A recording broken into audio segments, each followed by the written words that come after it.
Bismillahirrahmanirrahim. Assalamualaikum warahmatullahi wabarakatuh.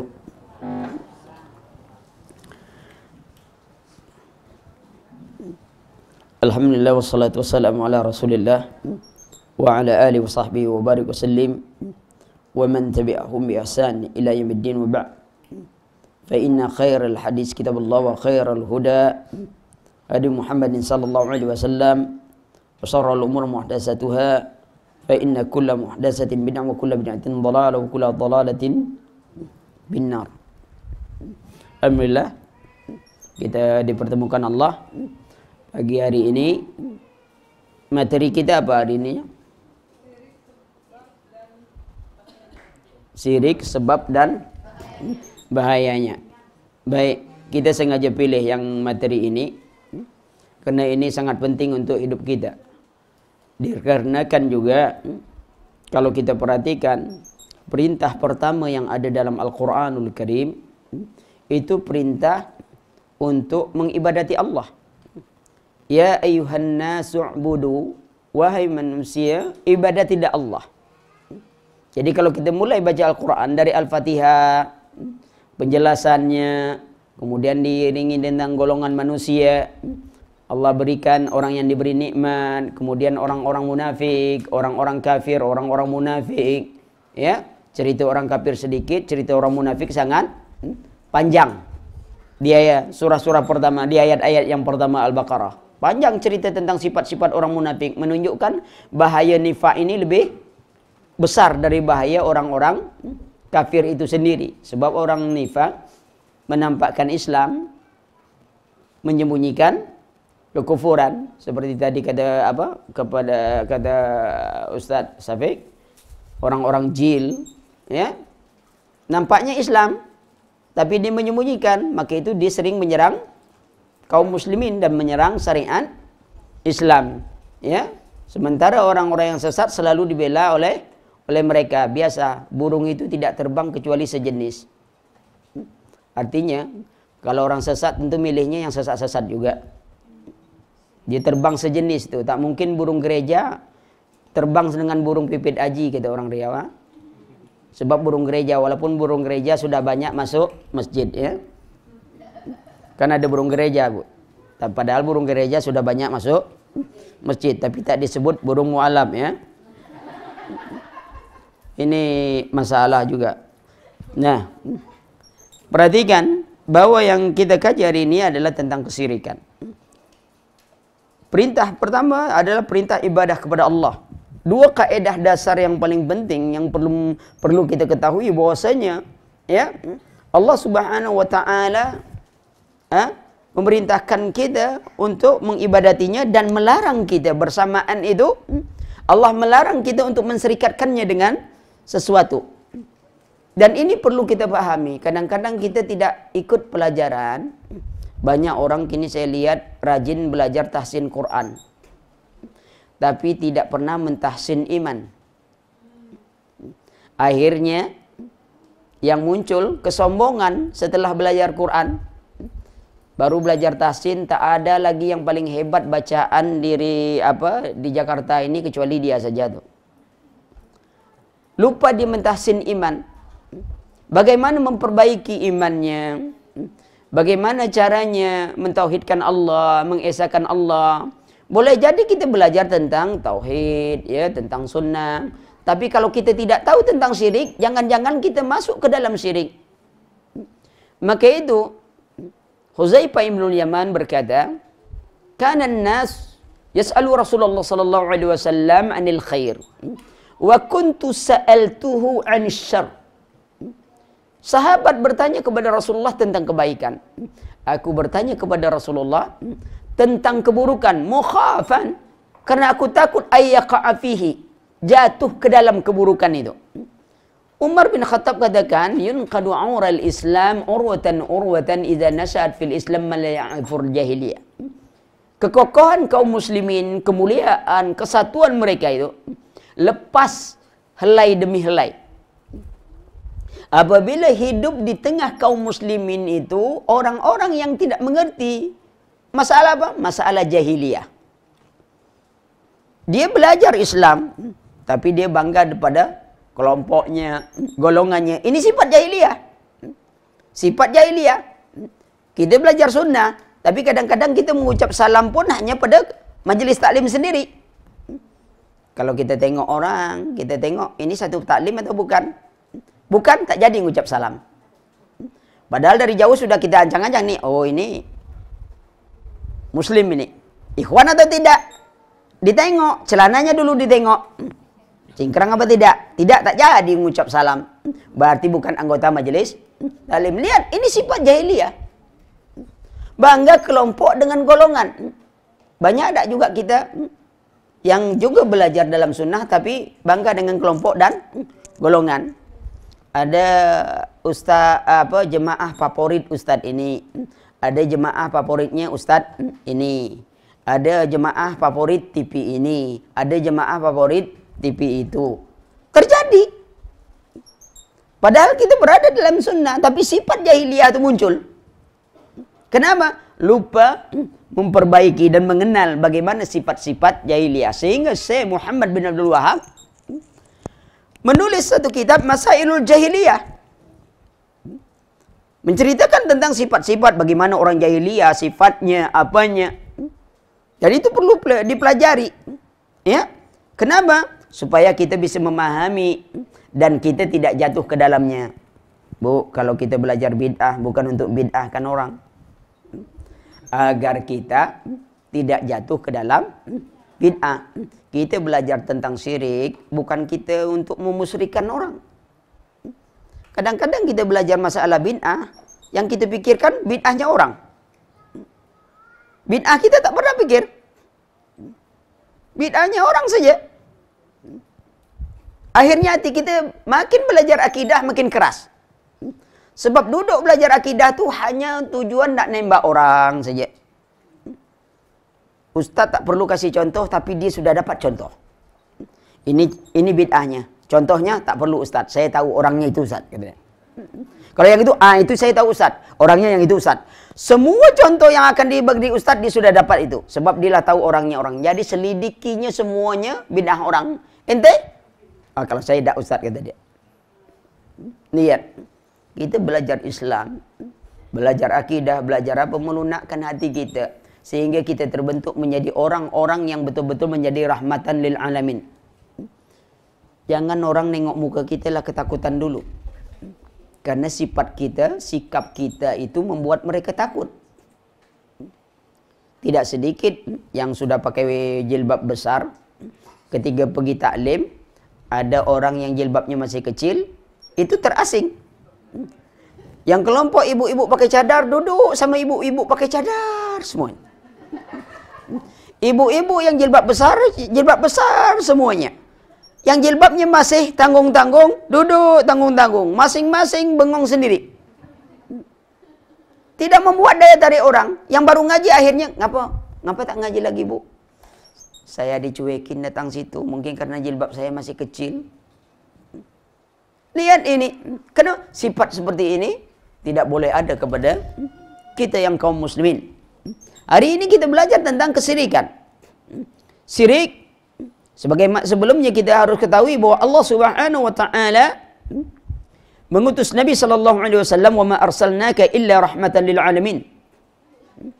Tidaklah aku mengutusmu ya Muhammad kecuali sebagai rahmatan lil alamin. Rahmat bagi seluruh alam semesta.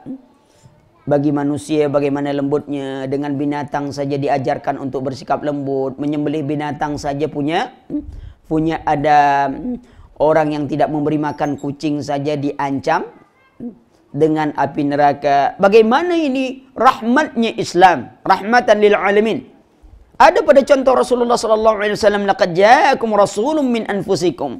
Sesungguhnya kata Allah Subhanahu wa taala telah didatangkan kepada kalian, diutus kepada kalian rasul dari diri kalian sendiri, dari kalangan manusia.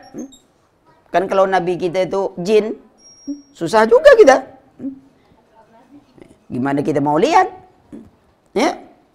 Tapi dari kalangan manusia, dari diri kita. Allah Maha Pengasih, Allah berikan itu aziz alaihi dan Rasul itu ya berat terasa olehnya penderitaanmu. Ya, bagaimana kasih sayang Rasul berat dan Rasulullah sangat ingin mengharapkan keimanan. Keimanan seluruh manusia bagimu aman, belas kasihan bagi orang-orang dan sangat sayang terhadap orang-orang yang beriman. Ini sifat Rasul. Kasih sayang kepada orang-orang yang beriman. Intinya adalah Islam sebagai rahmatan lil alamin. Nah, ketika awal Nabi Adam turun ke bumi,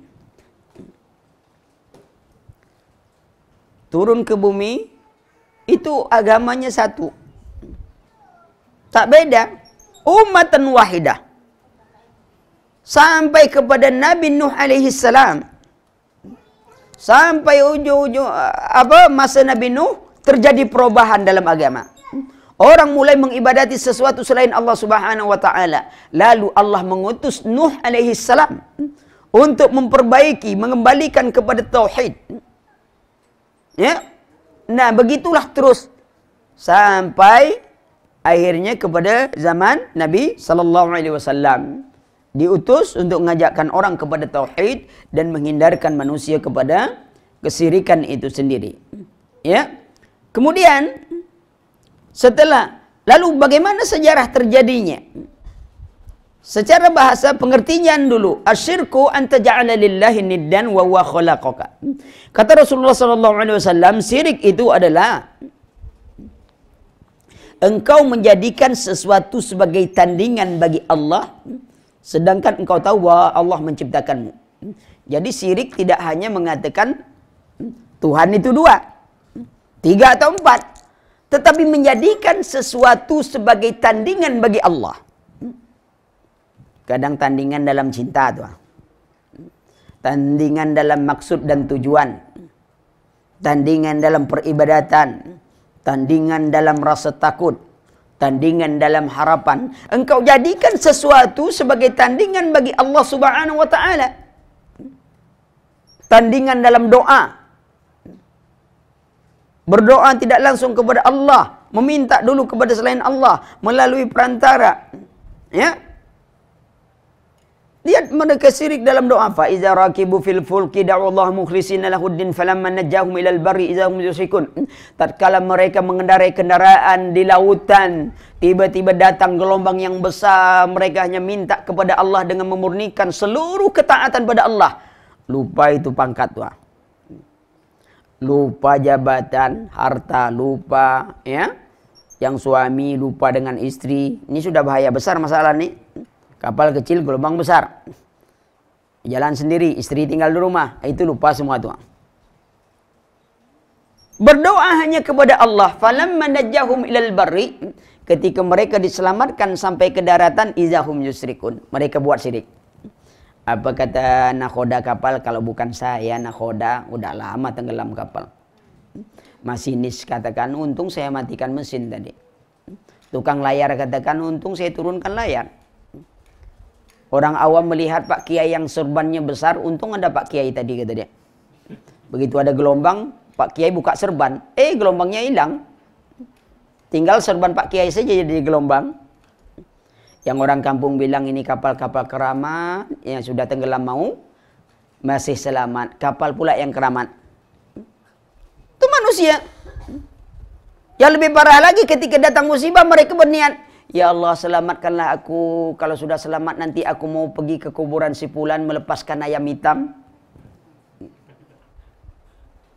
Emangnya orang kuburan minta ayam apa? Lihat. Nah nanti dilarang apa? Kok ziarah dilarang? Ziarah kuburan tak dilarang. Minta-minta kuburan itu yang dilarang. Seharusnya kita mendoakan orang yang ada di kuburan. Bukan kita yang minta, wahai Syekh yang ada di kuburan, usaha agak gagal gini, tolonglah lancarkan sedikit. Orang Syekh itu kemarin waktu hidupnya berdagang rugi terus. Kita nak minta untung. Belum tentu dia pandai berdagang juga kan gitu. Jangan mintanya kepada Allah Subhanahu wa taala. Ini ya, Perhatikan bahwa kesyirikan itu menjadikan sesuatu sebagai tandingan bagi Allah, atau disebutkan oleh para ulama menyamakan selain Allah dengan Allah dalam segala sesuatu yang menjadi kekhususan bagi Allah. Contoh, yang mendatangkan manfaat dan mudarat siapa? Allah. Lalu kita samakan sesuatu, bahwa ada sesuatu yang bisa mendatangkan manfaat dan mudarat selain Allah. Contohnya apa, Bu? Burung gagak tadi lah ya. Banyak orang meyakini bahwa kalau rumah burung gagak melintas rumah berarti tanda kematian. Banyak dah, Bu? Iya, kalau gitu kita tembak aja burung gagak semuanya, tak ada lagi yang mati ya. Supaya dia tak bisa terbang lagi. Ini keyakinan yang salah. Dia meyakini bahwa ada sesuatu yang bisa mendatangkan mudarat kepada dirinya selain Allah Subhanahu wa taala. Padahal yang mendatangkan manfaat dan mudarat hanya Allah Subhanahu wa taala. Tak ada selainnya yang bisa mendatangkan manfaat dan mudarat. Nah, ini keyakinannya. Ada lagi yang menyatakan yakin ini batu cincin ini kalau semenjak saya pakai batu ini agak manis sedikit wajah dilihat orang. Ya, mungkin batunya kecubung lah gitu kan. Batu kecubung dipakai gitu. Atau ibu-ibu juga pakai liontin atau apa. Semenjak pakai batu ini agak kenyang kalau makan gitu kan. Bisa saja gitu. Tapi ada keyakinan bahwa ini benda bisa mendatangkan manfaat dan mudarat. Kenapa orang gantung jimat, Bu? Karena dia berkeyakinan bahwa jimat itu bisa mendatangkan manfaat dan mudarat. Dia berdagang, dia gantung jimat, doa 1000 dinar. Orang kufar pakai jimat, doa 1.000.000 dinar. Akhirnya kalah dagang kita dengan orang lain. Tak ada yang bisa mendatangkan manfaat dan mudarat kecuali Allah Subhanahu wa taala. Ya. Menyamakan sesuatu, ya. Memberikan hak kepada sesuatu bahwa dia juga punya sifat seperti sifat Allah Subhanahu wa taala. Sebagaimana tadi orang Syiah menganggap syirik itu menserikatkan Ali bin Abi Thalib dalam kepemimpinan. Dan orang Syiah menganggap Ali bin Abi Thalib itu adalah Tuhan. Kemudian Fatimah adalah Tuhan perempuan. Itu dalam kitab mereka. Disebutkan itu. Ya, bukan hanya mereka mengatakan Quran itu berubah, tapi mereka justru mengatakan, saya punya satu tulisan tentang Syiah. Ya, 2 tulisan, tapi yang baru satu tulisan sekitar 450 halaman khusus tentang Syiah. Ya, ingin membuktikan bahwa keyakinan mereka itu sudah bukan keyakinan umat Islam. Mulai dari Tuhan berbeda, Bu, sampai hari besar pun berbeda kita dengan Syiah, Pak. Mulai dari Tuhan. Itu di kitab-kitab mereka. Hari raya pun berbeda tuh. Hari raya besar mereka itu bukan seperti kita. Idul Qadir itu hari raya mereka tuh. Kemudian Idul Bakir ada macam-macam. Tapi bukan hari raya kita. Perayaan mereka. Ya. Jelas, itu sudah jelas ulama kita sebutkan tentang kekufuran Syiah, bukan hanya bab masalah Quran yang sudah dirubah, ya. Itu satu bagian. Ya. Syiah yang tak bisa takyah, Bu, dalam masalah apa? Masalah mengkafirkan sahabat itu umumnya mereka tak bisa takyah tuh. Kalau kita tanya tentang Ummul Mukminin Aisyah, Abu Bakar, Umar, itu biasanya orang Syiah tak bisa sembunyi-sembunyi. Tetap lihat tuh kalau orang lah mulai tanam kebencian kepada sahabat itu pada Khalifah Rasulullah, itu sudah tanda tuh. Tanda-tanda itu, ya. Kalau yang lain mereka bisa takyah dia. Kalau Quran ya Qurannya sama. Apanya sama. Ya biasalah. Namanya orang nipu kan pandai. Ya. Kalau tak pandai tak jadi tukang tipu dia. Perhatikan bahwasanya itu makna syirik. Lalu bagaimana sejarah penyimpangan dalam Islam itu? Ya. Sejarah penyimpangan itu, perhatikan bahwa Allah Subhanahu wa taala telah menetapkan bahwa telah menciptakan manusia itu dalam tauhid. Fa'akim wajha lid-dini hanifah fitratallahu allati fataran nasa 'alaiha. Sesungguhnya maka hidupkan, hadapkanlah wajahmu dengan lurus kepada agama Allah yang Allah Subhanahu wa taala telah memfitrahkan. Kalau dikatakan kullu mauludin yuladu 'alal fitrah, anak lahir dalam keadaan fitrah. Fitrah apa itu? Islam. Anak orang Nasrani, anak Yahudi, anak apapun lahir dalam keadaan fitrah. Tidak membawa dosa warisan. Tidak ada dosa warisan. Ya. Tidak dibawa. Suci. Tergantung orang tuanya lah yang merubahnya. Menjadi dia Yahudi, Nasrani atau Majusi. Yahudi, Nasrani, Majusi Syiah tuh. Kan yang ditaklukkan Islam tuh Yahudi, Nasrani dan Majusi. Sekarang ada tak Majusi itu lagi kelihatannya? Tak ada. Sebab dia sudah tukar wajah dengan nama Syiah. Orang tertipu. Orang tertipu. Padahal apa yang dipertahankan Syiah itu hanya untuk kemajusian mereka. Kenapa itu imam-imam Syiah itu semuanya dari kalangan anak cucu Husain? Hasan sudah tuh anak cucu Husain. Karena orang Syiah menganggap Husain menikah dengan anak perempuan raja terakhir dari Raja Syiah, Raja Persia. Maka itu keturunan Husain lah yang dipertahankan oleh mereka. Selain itu bukan Ahlul Bait, selain itu bukan imam. Itu gunanya. Karena yang menikah menurut mereka, Husain itu menikah dengan anak raja terakhir dari kerajaan, dari Kisra. Dari Raja Persia. Ketika ditaklukkan Umar membawa tawanan, Umar bin Khattab membawa tawanan, dan salah satu seorang tawanan itu adalah anak Raja Persia. Lalu Umar menikahkan anak Raja Persia ini dengan Husain. Tapi sayang, Umar pun dicaci maki oleh mereka. Seharusnya mereka berterima kasih kepada Umar karena sudah menikahkan anak rajanya dengan Husain. Ini lihat orang Syiah. Itu sejarah mereka. Maka itu Hasan tak ada anak keturunan yang jadi imam. Ini rahasia. Padahal menurut sejarah yang asli, raja terakhir Persia tidak punya anak perempuan. Anak ibunya. Tapi itu Bu, kita tak bahas ya Bu ya. Saya hanya gambarkan sikit-sikit ya.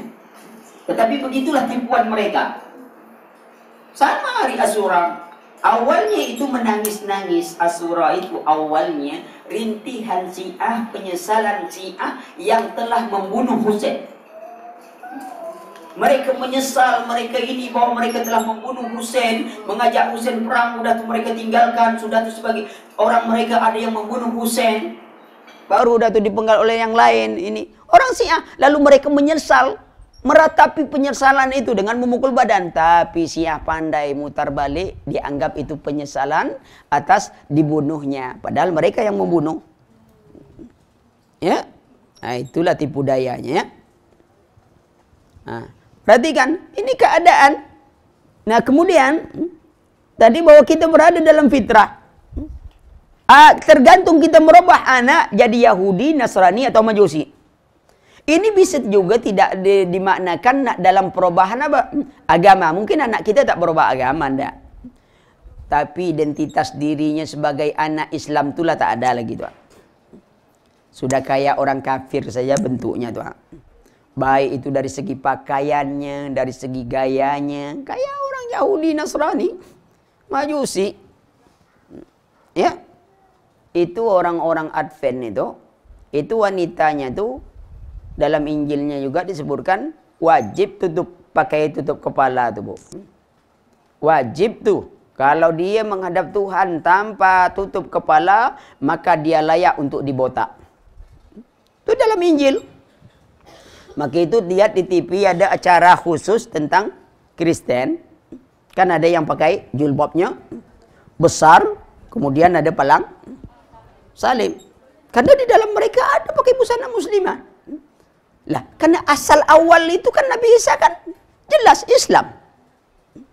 Makanya pakaian busana muslimah itu bukan pakaian itu budaya Arab, pakaian kuno. Memangnya waktu Siti Hawa turun dulu sudah pakai jilbab apa? Nah, mana yang terbelakang sebenarnya?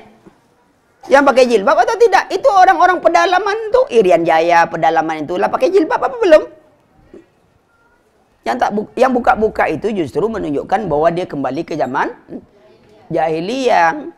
Islam datang ditutup aurat itu, karena ini pakaian modern. Jadi jangan kagum kata orang, wah ini pakaian kuno. Enggak, yang buka-buka itu pakaian kuno. Ayam aja dari dulu dia masih tutup aurat, Bu. Sampai kini dia tak mau buka aurat. Kan tak ada ayam betina lewat ayam jantan buka paha, Bu. Tak ada, Bu. Ya. Nah, jadi bangga kita pakaian modern. Pakai busana muslimah. Buka-buka, bukan, itu kuno pakaian. Bangga kita jadi wanita modern. Kalau dia kok pakai ini, oh wanita modern. Apa? Tutup aurat, wanita modern. Buka aurat, itu kembali ke zaman dulu. Tidak modern lagi, buktinya apa? Itu orang pedalaman. Buka aurat atau tutup aurat? Buka aurat. Itu orangnya di pantai-pantai juga buka aurat. Beda-beda tipis saja dengan orang-orang pedalaman. Maksudnya yang mana yang lebih tipis pakaiannya. Perhatikan. Ya. Kemudian fitrah tergantung orang tuanya. Bisa. Maka anak-anak kita, apa kita, bentuk dia. Pendidikannya harus tepat. Jangan nanti dia tetap Islam tapi identitas kita tengok di jalan-jalan. Bagaimana anak-anak rambut remaja pang, anak-anak. Itu metal mejeng tak laku. Ya, anak-anak metal di jalan, rambutnya diri kayak bulu landa, kupingnya kurang lubang ditambah lagi lubang di sampingnya besar-besar, hidungnya tak punya anting-anting, dikasih anting-anting. Kan kalau bulan hari lebaran tinggal ikat aja sedikit hidungnya dengan tali. Iya, itu udah ketemu modern. Kadang itu anak-anak kita. Kenapa? Orang tuanya tidak memberikan pendidikan yang layak untuknya, yang tidak membentuk dia kepada fitrahnya, sehingga fitrah Islam itu jadi berubah. Dipengaruhi oleh lingkungan. Berubah dia. Apalagi sekarang, kalau zaman dulu mungkin pengaruh TV kurang lah. Paling-paling anak-anak nonton Unyil, Pak Raden, Pak Ogah. Itu pun tak banyak duit diminta. Cepek paling-paling. Ya, tak mahal. Kalau sekarang mana mau. Cepeknya itu memang 100.000. Kalau dulu Pak Ogah cepek ya memang cepek dia. Memang 100 rupiah. Ini 100.000. Kenapa? Pengaruhnya besar. Televisi, maka itu ibu-ibu juga maupun bapak-bapak jangan terlalu mudah untuk memberikan anak-anak itu, baik itu lek beri kah, lek nopo kah, ya, atau ora opo-opo. Jangan terlalu mudah untuk memberikan anak-anak bebas seperti itu, karena dia akan lebih mudah mengakses hal-hal yang tidak baik. Siapa yang bisa jamin? Kita lihat dia serius, kayaknya belajar di dalam kamar, ternyata gurunya Shinchan di kamar tuh. Dia nonton cerita Shinchan, keluar kamar jadi kurang ajar dia, sebab gurunya Shinchan yang kurang ajar. Ya, maka perhatikan. Kemudian Allah Subhanahu Wa Taala katakan, kanan nasu ummatan wahidah. Manusia umat yang satu. Nah, ketika umat satu dalam tauhid ini, ya, kita perhatikan apa awal kemusyrikan. Sesungguhnya awalan kemusyrikan yang berlaku pada Bani Adam, ya, ada dua sebab. Sebab yang pertama, ya, sebab yang pertama dari awal kesyirikan itu adalah kecintaan yang berlebihan kepada orang-orang alim. Ya, kecintaan yang melampaui batas kepada orang-orang alim, ya, atau orang-orang soleh. Ini awal kesyirikan. Cinta bersangatan. Umpamanya begini, zaman Nabi Nuh nih, ya. Umpamanya nih, ini kita taklim. Taklim, meninggallah guru taklim. Lalu awalnya di zaman Nabi Nuh, ya, meninggal gurunya, sudah meninggal. Setan kasih wangsit. Bagaimana kalau kita buat foto, lukisan gambar guru kita, nanti kita tempelkan di dekat biasa dia ngajar. Kayak saya lah, umpama mati saya, ya. Kemudian wangsit datang. Bagaimana kalau foto Ustadz Ali kita pajang di situ, supaya nanti walau kita belajar kita masih tetap merasa dekat. Itu awalnya tuh. Berjalan waktu belum diibadati itu foto. Berjalan waktu wangsitnya bertambah. Sebab ahli ilmu makin hilang, wangsit bertambah. Kata setan, kayaknya kurang sreg lah kalau cuman foto. Kita buat monumennya lah. Patung Ustadz Ali di depan rumah. Dibuat patung. Gambar Ustadz Ali. Nama Ustadz. Generasi ini belum juga ibadati.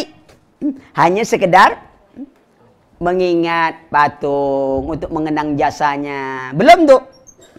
Tapi biasanya kalau cerita itu semakin panjang, tambahnya makin banyak.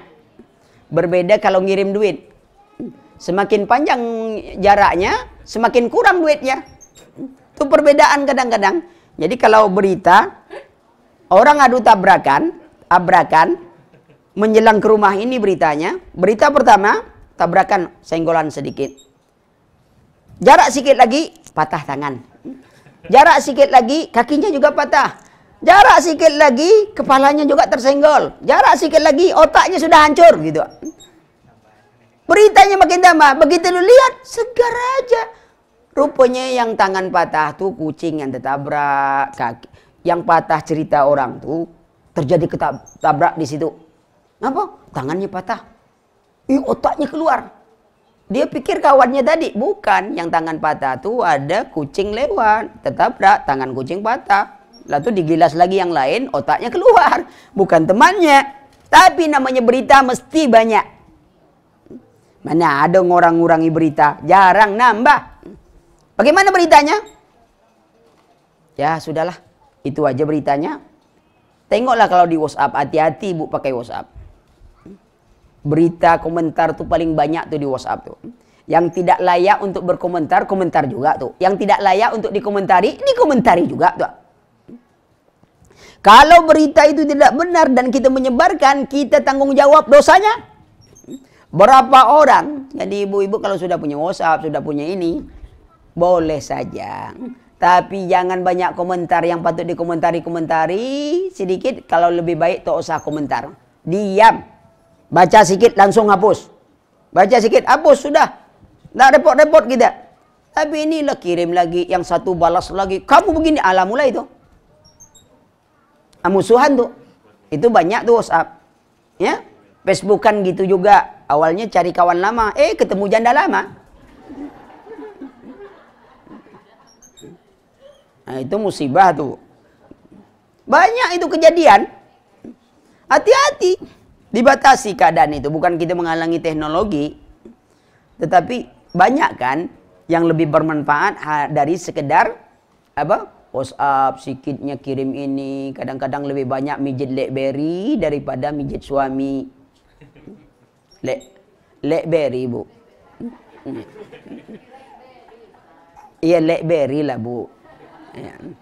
Jadi kalau bapak-bapak Lenovo namanya bu ya. Anak-anak baru ora opo-opo. Jadi model-model seperti ini batasi keadaannya supaya kita tidak. Nah pengagungan yang berlebihan. Nah setelah sekian masa mulai diibadati, mulai cerita bertambah. Ini tuan guru kami dulu, kami kalau mau belajar minta dulu sama dia. Kami dalam kesusahan ngeluh sama dia, mulai diminta-minta. Itulah sejarahnya muncul daripada apa? Kesirikan itu sendiri. Maka itu salah satu penanggulangan itu kita tak ada dapatkan foto Rasul kan? Kalau sempat ada foto Rasul, saya rasa rumah kita penuh dengan foto Rasulullah. Ya, hanya mejeng-mejeng foto saja kita tuh. Tapi karena tak ada dapat dan tak boleh kita. Akan datangkan bisa diibadati. Lalu orang katakan, itu kan karena takut diibadati. Kalau sahabat saja takut terjadi kesirikan, lalu kenapa kita berani? Ya, Ini guru foto, ada sebagiannya ya macam-macam lah. Ada yang pergi kemana-mana bawa foto guru terus supaya guru itu dekat kepada dirinya. Fanatik yang berlebihan, kecintaan yang berlebihan kepada orang-orang soleh. Maka itu ibu juga atau siapapun lah yang ngaji jangan terlalu fanatik kepada ustadz. Kalau tak ustadz itu tak ngaji, mati ustadz itu berhenti ngaji. Memangnya ustadz itu jaminan, Bu? Ustadz itu tak jaminan surga, Bu. Saya belum tentu masuk surga lebih dulu daripada ibu. Kalaupun masuk surga. Jangan-jangan paling lambat pula tuh. Ibu-ibu lah duluan tuh. Ustadz Ali mana? Katanya. Masih nunggu di belakang. Ngapa? Dulu banyak omong, kata dia, jadi banyak tanggung jawab. Ini hanya gambaran, Bu. Masalahnya, supaya kita jangan terlalu mengagungkan seorang. Boleh siapa saja. Tetapi jangan, wah ini kejadian gitu. Kejadian, kalau bukan ustaz itu, tak ngaji. Ada apa Imam Bukhari 1000 gurunya? Masa kita mau guru satu saja?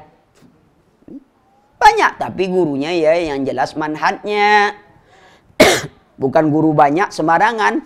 Hari ini salapi, besok silapi, besok tukang sulapi. Salah yang satu manhaj guru itu kita tetap belajar. Siapapun dia.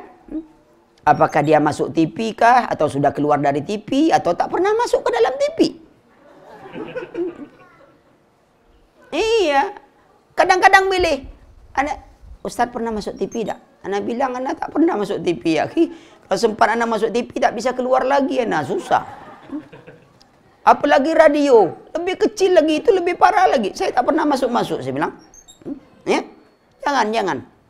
Nah takut kalau ustaz-ustaz sering masuk TV lupa keluar TV. Ha? Perhatikan itu. Jangan terlalu milih. Tapi yang jelas ustaz kita tahu manhajnya baik, apanya baik, kita belajar. Ya. Supaya ilmu kita itu bertambah.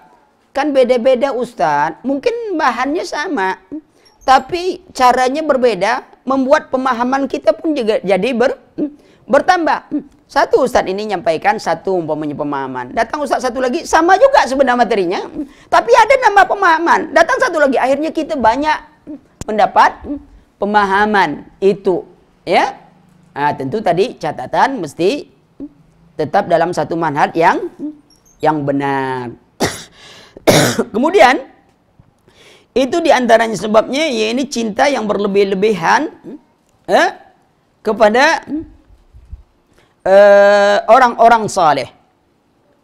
Maka itu kita dianjurkan menyintai orang saleh, tapi cintanya sebatas cinta yang diberikan oleh Allah Subhanahu wa taala, tidak boleh berlebih-lebihan, melampaui dan mengangkat derajatnya melebihi derajat yang diberikan oleh Allah Subhanahu wa taala. Kita menyintai Rasulullah sallallahu alaihi wasallam, ya.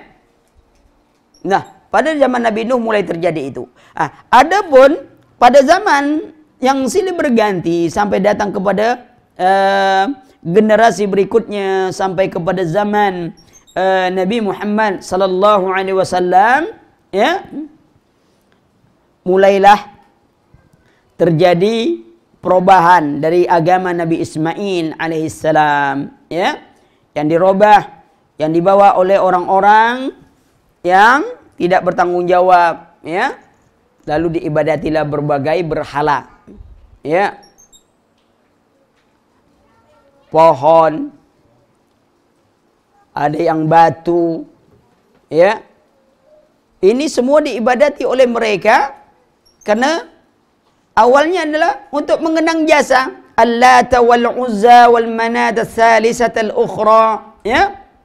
Ini di tanah Arab itu awal patung dibuat itu yang dibawa oleh Amr bin Luhai Al-Khuzai.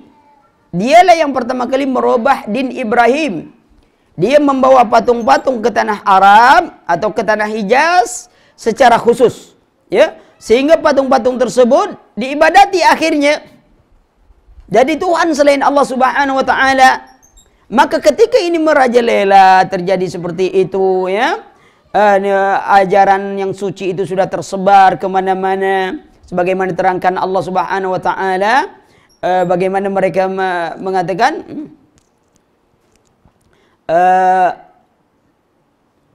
tentang Lata wal Uzza wal Manat. Lata itu adalah berhala orang Sakif. Lata itu berhala orang Sakif, ya, asalnya dari batu putih yang ada di negeri Taif. Punyaan seorang dermawan. Jadi orang dulu kan masih haji, Bu. Sebelum datang Nabi, diutus Rasulullah sallallahu alaihi wasallam, mereka haji dan umroh. Mereka haji. Cuman caranya berbeda. Mereka kalau pergi haji sampai di batas tanah haram, mereka membuka seluruh pakaiannya. Lalu mereka mencari pakaian yang suci di tanah suci itu. Kalau mereka tidak mendapatkan pakaiannya, mereka tawaf tanpa busana. Mereka tawaf tanpa busana karena mereka tidak mau bercampur yang tidak suci dengan suci. Akhirnya mereka tanpa busana. Karena yang suci itu pakaian yang ada di tanah suci. Ya, tak dapat, lebih baik mereka tidak berpakaian. Nah, mereka tetap tawaf. Nah, mereka juga dermawan. Nah, di antara salah seorang yang dermawan ini selalu saja mengadon roti di atas sebuah batu. Setiap ada jemaah haji datang, dia impak roti. Kalau sekarang kan kalau kita nak pergi haji, ya, sebenarnya kalau kelaparan itu aneh. Sebab musim haji itu musim infak dan sedekah yang sangat banyak. Rotinya semuanya ini gratis, semuanya lebih banyak. Kita sampai tak makan itu lantaran kesombongan kita sendiri sebenarnya. Sangat banyak semua makanan gratis. Roti apa semuanya gratis. Cuman tentu tak dilayani kayak layanan restoran. Bisa ngantri, bisa ini. Nah, untuk mengenang jasa sang dermawan ini, maka batu putih itu tadilah dikasih kelambu. Nah, itulah namanya Lata itu tadi, Pak. Batu putih itu dikasih kelambu, lalu lama-lama diibadati. Sebab mengenang jasa sang dermawan yang selalu berinfak roti. Itu karena cintanya tadi, Pak. Al-Uzza ini berhala berhala Quraisy dan Bani Kinanah. Al-Uzza sebatang pohon, satu pohon besar, ya. Di sekitar pohon itu dibuat bangunan, ditutupi dengan kelambu. Terdapat di desa Nahlah, yaitu satu tempat antara Mekah dan Taif. Dalam bangunan tersebut terdapat seorang wanita yang pakaiannya, yang rambutnya panjang, ya kalau kita katakan dukun-dukun lah, dukun di dalam itu, di mana orang minta-minta di situ, ya. Rasulullah sallallahu alaihi wasallam mengutus Khalid bin Walid untuk menghancurkan dan membunuh wanita tersebut. Dukunnya di situ. Kini banyak tak begitu? Banyak. Dukun wanita pun banyak. Mau jodoh, ada pula apa? Spesialis jodoh. Ketik rek spasi. Nomor Anda apa? Tanggal lahir berapa? Kita akan pilihkan jodoh. Dia sendiri belum dapat jodoh. Mau carikan jodoh orang. Aneh-aneh. Tapi banyak juga orang percaya tuh. Banyak tuh. Sampai tak jadi nikah. Lantarannya setiap orang ndak, bintangnya selalu Leo. Sementara dia bintang Taurus. Ya, Taurus lambangnya apa, Bu? Kambing. Leo lambangnya singa. Jadi kalau dia dapat pasangan singa, teruk dia dimakannya. Berarti tak ada pasangan dia. Ya. Tengok. Kalau bintangnya Virgo, bawa air, tak bisa juga dia nikah. Sebab kambing takut dengan air. Segala macam dia nak buat. Ini dilarang. Al-Uzza berasal dari kata Al-Aziz. Lata dari Al-Latif. Mereka robah nama Allah, tapi dia kasihkan nama kepada selain Allah. Ini dinamakan ilhad dalam tauhid asma wa sifat. Allah sudah punya nama. Allah yang berhak memberi nama kepadanya. Manusia tidak berhak memberi nama kepada Allah. Maka itu salah kita kalau mengatakan Allah itu arsitektur alam semesta. Orang untuk jadi arsitek kuliah dulu. Baru dapat sarjana. Kenapa antum kasih gelar Allah dengan Allah sudah menyebutkan dia Khalik, dia pencipta yang tidak ada contoh. Ya? Allah alim, ilmu Allah tidak diawali kebodohan, tidak dihinggapi kelupaan, tak ada kealpaan. Ya? Berbeda. Kemudian Manan, ini berhala Bani Hilal, ya, di Qudain, terletak di antara Mekah dan Madinah. Ini berhala dipuja oleh suku Khuza'ah, Al-Aus, ya, Azrad, ya. Al-Manan ini berasal dari kata Al-Manan. Ya, berhala ini dihancurkan oleh Ali bin Abi Thalib. Ini awal. Ya'uka wa Nasra, Yaghusa wa Nasra itu zaman Nabi Nuh, itu orang soleh yang diibadati. Ya, kalau ini bentuk berhala. Nah, disinilah intinya bagi kita adalah ada dua sebab yang menyebabkan terjadinya apa tadi? Kesirikan. Ya, yang menyebabkan terjadinya kesirikan ada dua sebab. Sebab yang pertama, kecintaan yang berlebihan kepada orang soleh. Sebab yang kedua, meyakini bahwa ada sesuatu dari makhluk Allah ini yang memiliki sifat seperti sifat Allah. Datangkan manfaat, datangkan mudarat. Ini juga jadi sebab. Cobalah periksa yang apapun dibuat orang. Biasanya seperti itu. Dia mau pakai jimat, dia takut apa, semuanya takut. Dulu waktu ponari dengan batu keramatnya, batu petirnya, semua orang datang minta air batu keramatnya. Begitu bapaknya sakit, dia tak pakai batu lagi, tak ada pakai batu, bapaknya dibawa rumah sakit. Kenapa tak disuruh telan batu itu saja? Sudah tuh hilang. Lihat ini promosi semua orang. Ya. Orang minta-minta sampai air lumpur pun, air ini pun diambil semuanya. Udah apa manusia cara seperti ini? Kadang-kadang kita lebih yakin air yang dibacakan oleh ustadz. Oh, ini air religi, sudah didoakan 40 hari, 40 malam, sudah dicampur dengan kembang 7 warna. Dan sudah dibacakan zikir pagi petang. Ini dijamin. Kenapa tak pilih air Zam-Zam saja? Zam-Zam tu sudah dibaca orang semenjak zaman Nabi sampai kini, orang baca Al-Quran dekat situ. Di Mekah tu berapa banyak? Minum sampai gembung pun tak masalah air Zam-Zam. Ini dah air ustaz tu juga tak dibeli. Akhirnya beli 1 botol sampai 500.000. Keluarlah cacing dari kepala.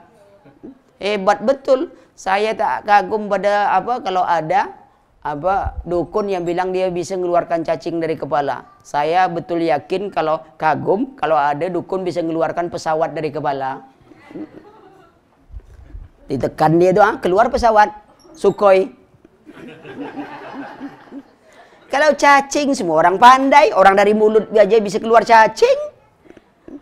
Jangan yakin-yakin, namanya juga paranormal. Kalau kita ikut dia berarti kita tak normal. Ya? Perhatikan. Ini di antara sebab-sebab kesirikan. Datang. Nah, orang datang ke dukun, apa sebabnya tuh, Bu? Dia menganggap bahwa dukun ini bisa mendatangkan manfaat dan mudarat. Orang datang ke kuburan, apa sebabnya tuh? Karena kecintaan berlebihan dan dia mengagungkan kuburan. Kalau kita datang ke kuburan ini, wah, ini mantap. Kita bawa airnya atau kita ambil tanahnya. Tanah pekuburan diambil untuk dagang, penglaris. Sehingga ada kuburan seorang, sudah berapa kali timbun. Setiap orang datang ziarah, ngambil tanah. Habis terus itu. Ambil tanah, besok timbun lagi, ngambil tanah. Kerja orang ngambil tanah semua. Perhatikan, kenapa keyakinan yang berlebih-lebihan kepada orang soleh. Kita menyintai orang soleh, ya, para wali, para ini kita menyintai. Di Indonesia kan terkenal banyak wali, Bu. Bukan hanya wali songo, ada wali murid, ada wali kelas, ya. Ya, macam-macam. Ada wali nikah, ya. Band wali pun ada. Iya, band wali. Iya, ada semuanya, Bang. Banyak. Jadi kita banyak wali di Indonesia ini, ya. Perhatikan kadang cinta yang berlebihan ini. Nah, seorang istri terlalu menyintai berlebihan suaminya jadi budak tuh. Suami juga kalau menyintai istrinya berlebih-lebihan bisa jadi budak istrinya tuh. Berapa banyak wanita menyintai laki-laki saking berlebihnya berubah agamanya tuh. Begitu juga laki-laki. Itu atas nama cinta. Cinta yang bagaimana? Merubah agama. Tak ada cinta yang paling mutlak. Itu hanya milik Allah Subhanahu wa taala. Kita boleh menyintai sesuatu yang lain dalam rangka cinta kita kepada Allah. Kalau bertentangan, tinggalkan. Nyintai suami, begitu juga. Nyintai istri, begitu juga. Ingat cinta kita kepada Allah. Tapi kadang-kadang tidak gitu. Kita mulai cinta pada Allah. Kadang-kadang masalah itu timbul setelah ngaji. Ustadz belum ngaji, belum punya masalah. Ustadz sudah ngaji, ada aja masalah rumah tangga Ustadz. Saya ngaji, suami tak ngaji Ustadz. Ada suami ngaji, istri tak ngaji. Lah ngaji dua-duanya pun jadi masalah juga. Yang suami salahnya semenjak ngaji, setiap pulang ceritanya poligami.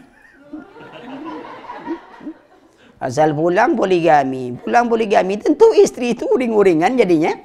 Apa tak ada kaji lain mas di situ? Ada dek, cuman yang menarik yang satu ini masalahnya. Hah? Iya, boleh kan tak wajib, Bu. Boleh-boleh aja. Jangan setiap boleh itu langsung wajib. Karena orang yang bijak bukanlah orang tahu sebab dia tindakan, tapi dia tahu sebab dia bertindak, tahu akibat sebuah tindakan. Itu sebuah kebijakan. Pokoknya tak bisa. Orang yang bijak itu, saya buat ini apa? Kata orang Melayu, jangan mengharapkan hujan di langit, air di tempayan ditumpahkan.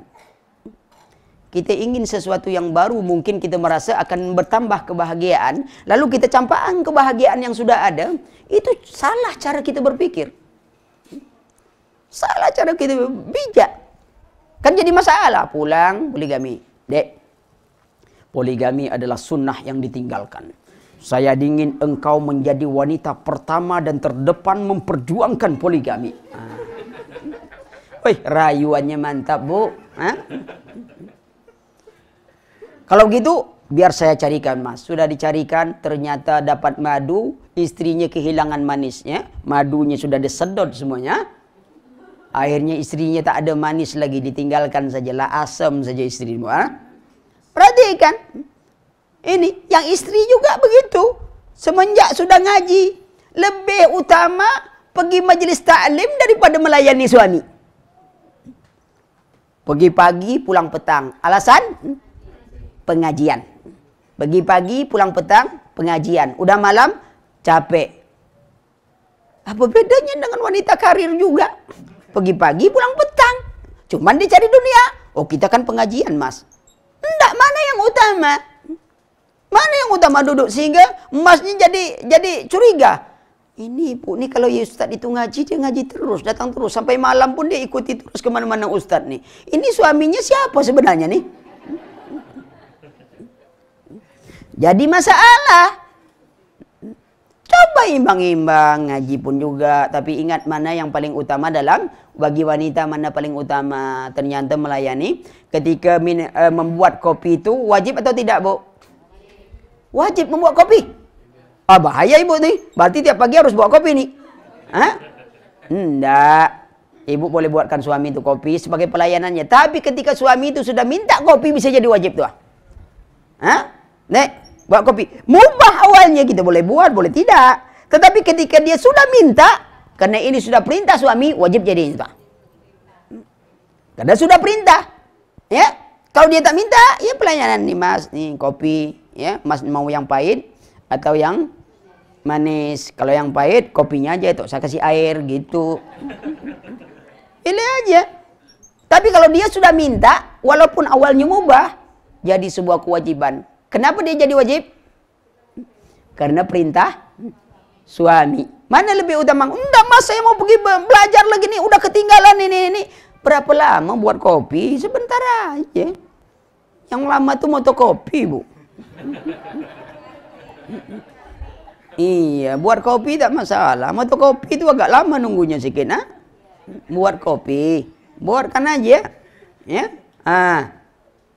Tak punya masalah. Tapi setelah ngaji baru punya macam-macam.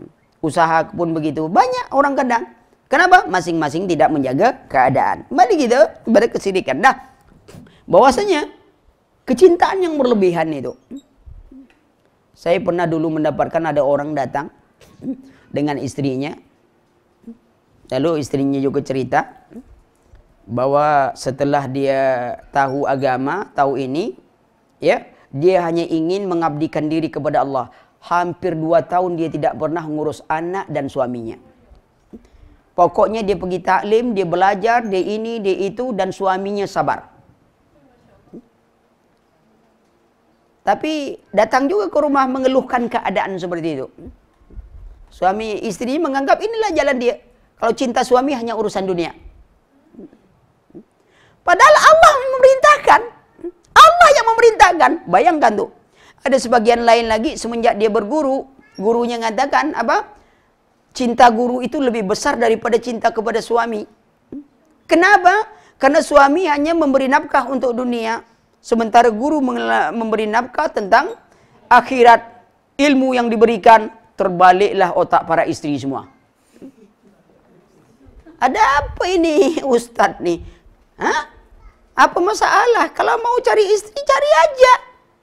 Tetapi dengan cara seperti itu salah. Ya? Nah, Allah sudah suruhkan pengabdian itu suaminya bagaimana? Jaga sholat, rajin puasa Ramadan, menjaga kehormatan, sudah dilakukan. Cuman satu aja lagi tinggal tuh. Taat pada suami. Makanya saya pesan ibu-ibu, jangan gara-gara satunya sudah 3/4 jalan kita masuk surga. 3/4 nih sudah jalan kita nak masuk surga. Di arah pintu manapun. Tinggal 1/4 lagi. Gara-gara 1/4 nih kita akhirnya tak jadi masuk surga. Kan rugi besar itu. Besar sekali kerugian kita. Orang kita sudah sholat, sudah rajin puasa, sudah jaga diri, kehormatan. Satu saja lagi kita gagal. Maka itu setan itu memberikan mahkota bagi orang yang bisa memisahkan suami istri. Itu pandainya setan tuh. Ya. Itu Islam, indahnya Islam. Sangat indah Islam. Orang tua dulu kita mana ada ta'aruf, mana ada ta'aruf. Sekali lihat dan nikah bertahun-tahun itu, ha? Tak ada. Kini ta'arufnya 5 tahun. Nikahnya 5 hari selesai. Dulu waktu mau nikah, tak tanggung-tanggung. Langsung ke Mekah. Ijab kabul dekat Ka'bah. Pulang langsung cerai. Ada apa? Ya, maka perhatikanlah seperti itu. Kecintaan yang berlebihan bisa berbahaya. Cintailah sesuatu itu seadanya, karena boleh jadi yang kau cintai suatu saat akan merugikanmu. Bencilah sesuatu itu seadanya, boleh jadi yang kau benci itu justru yang akan membahagiakanmu. Baik, lalu kita masuk tentang kerusakan dan kemudaratan syirik.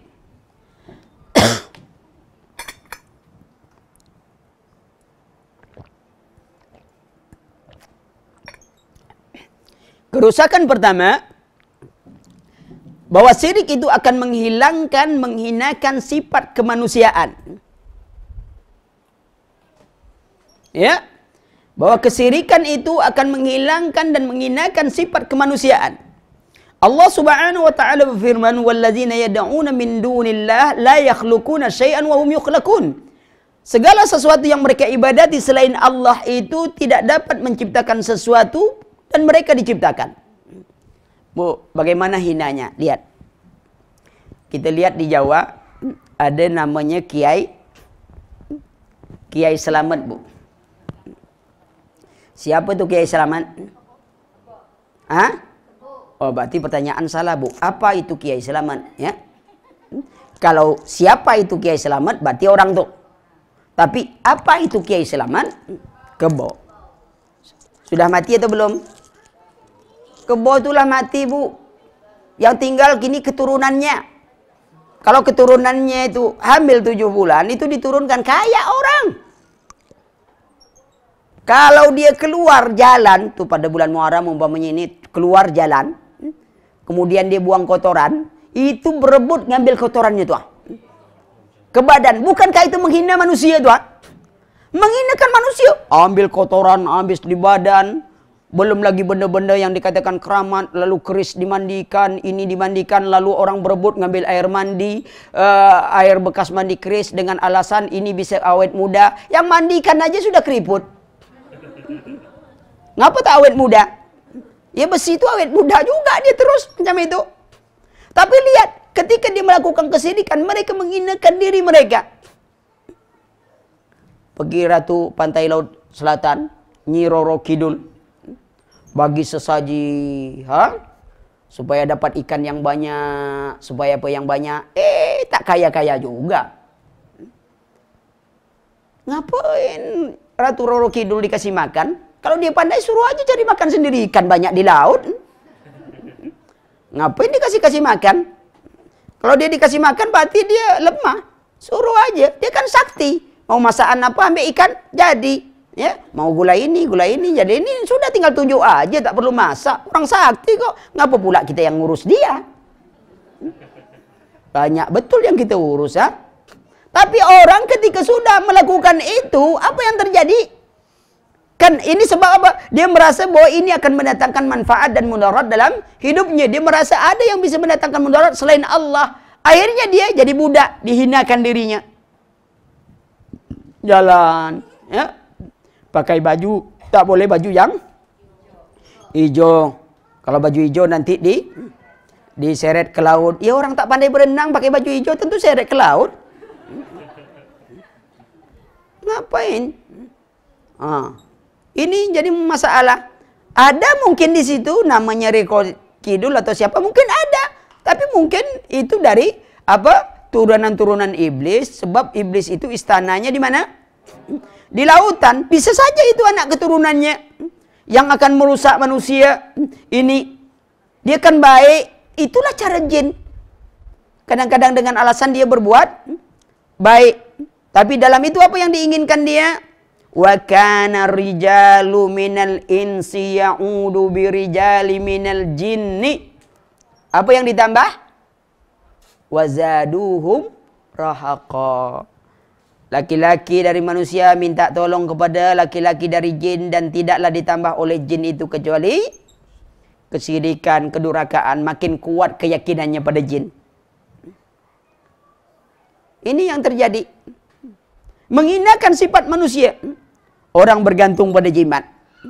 Pakai jimat di mana-mana, pakai jimat, ya. Ibu-ibu merasa suami akan poligami umpamanya, Bu. Yang kawan lain mengatakan, Bu, mau tak kita mengikat suami supaya suami kita itu tidak berpaling hatinya. Terus ini ada paranormal. Dia tak mau bilang dukun tuh. Ini ada paranormal. Nyi ahli pelet. Rupanya salah. Nyi itu rupanya memelet suami kita sendiri. Hah? Ada apa-apa? Jodoh mau. Tentuan Allah. Kadang-kadang sudah batasnya selesai. Tidak berpisah di dunia, ya berpisah dengan kematian. Bisa aja semuanya. Kurang keyakinan kepada Allah. Ya, ini yang terjadi. Banyak. Dapatlah ini, dukun ini, minta ini, minta itu. Kenapa? Akhirnya mereka menghinakan diri di hadapan makhluk. Itu yang pertama. Jadi siapa yang melakukan syirik? Berarti dia telah menghinakan dirinya. Sebab dia bergantung kepada yang maha lemah.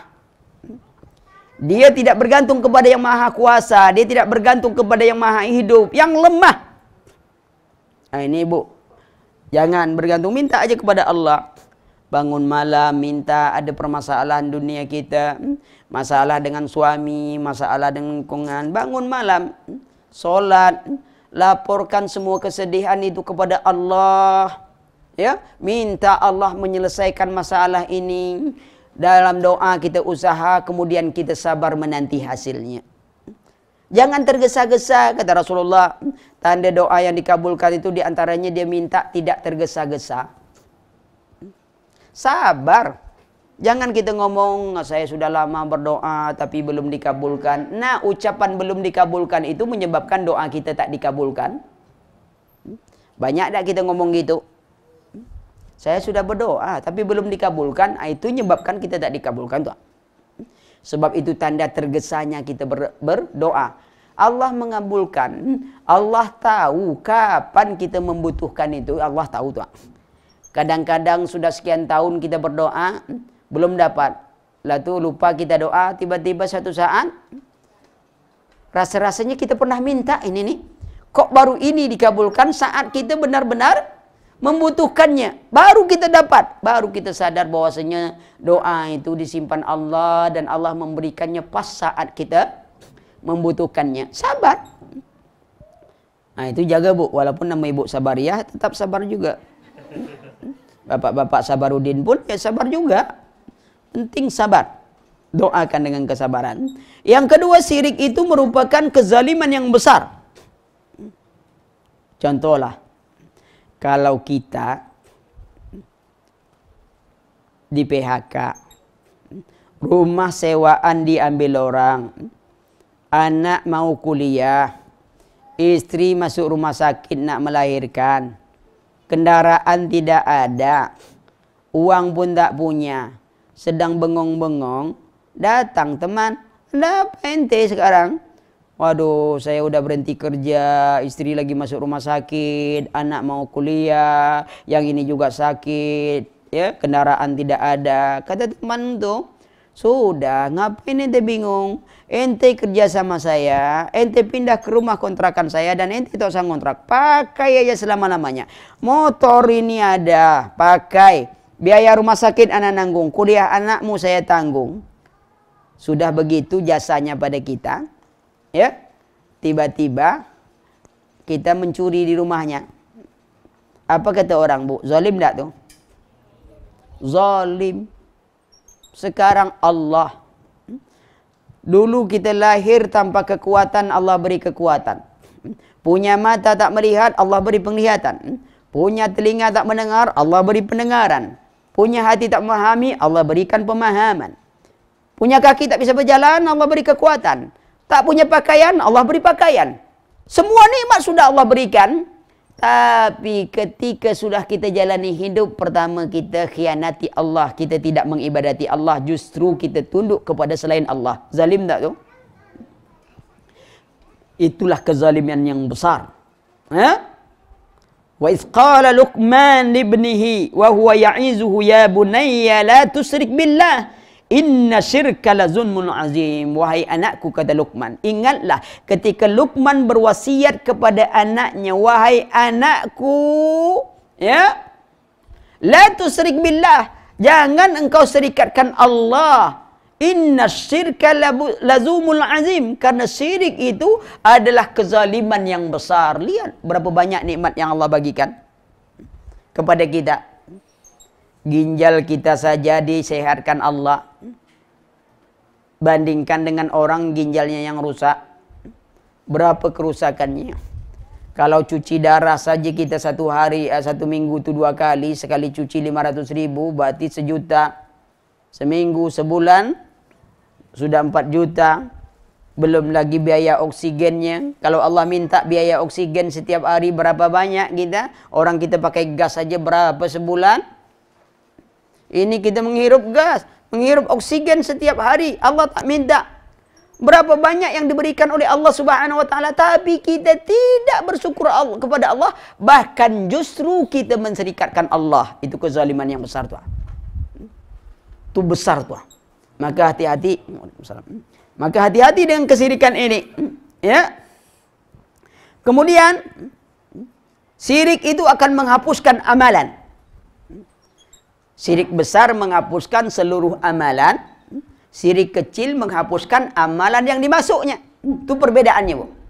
Kalau kita mati dalam syirik besar, seluruh amal soleh kita dihapus oleh Allah dan kita kekal di neraka. Tapi kalau syirik kecil, yang dihapus itu yang dimasukinya. Adapun amalan yang ikhlas yang lainnya tidak bercampur dengan syirik kecil, ya, itu tidak dihapus. Hanya amalan umpamanya pergi sholat bukan karena Allah. Sholat kita hari ini yang bukan karena Allah, itulah yang menyebabkan yang dihapuskan amalannya dan kita dosa besar. Adapun sholat kita sebelumnya lillah tak masalah. Itu perbedaan syirik besar, syirik kecil. Perbedaan kedua, syirik kecil itu biasanya dalam ucapan dan perbuatan. Syirik besar itu dalam keyakinan. Ya. Ucapan kita, ya, kalau bukan karena kamu, itu bagian syirik kecil tuh. Ini karena kamu saja nih. Itu bagian tuh. Bagaimana Bu anaknya? Alhamdulillah Pak Dokter, kalau tak ada Pak Dokter mati anak saya. Begitu sore Pak Dokternya mati. Perhatikan, bagian dari syirik kecil itu. Riya juga syirik kecil. Sum'ah juga syirik kecil. Itu yang merusak-rusak amalan. Mendatangi para dukun, anggapan sial. Kan ini ada orang anggapan sial tuh. Ustadz, saya baru ditimpa cicak Ustadz, tanda apa? Saya pernah terima SMS, saya bilang itu tanda ente ditimpa cicak. Bukan itu maksud saya Ustadz. Saya tahu maksudnya tanda sial yang bagaimana. Antum lihat aja. Kalau yang cicak nimpa antum tuh cicak perempuan, cicak betina, berarti dia tertarik pada antum, ya. Kalau itu cicak jantan, dia marah pada antum sebab menggoda cicak betina tadi, gitu. Ada apa masalah cicak-cicak saja dia sampai bingung? Hah? Perhatikan, nah ada ini anggapan sialnya. Banyak ada anggapan sial. Banyak. Macam tadi burung gagak. Tanda sial.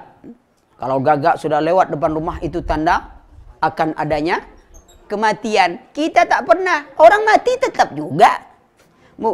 Kalau kita pergi Malaysia, kita lewat dari Situlang Laut, naik, lewat sedikit satu daerah, itu burung gagaknya sangat banyak sekali, Bu. Gagak hitam itu sangat banyak. Ya gagak hitam, kalau gagak putih bukan gagak namanya.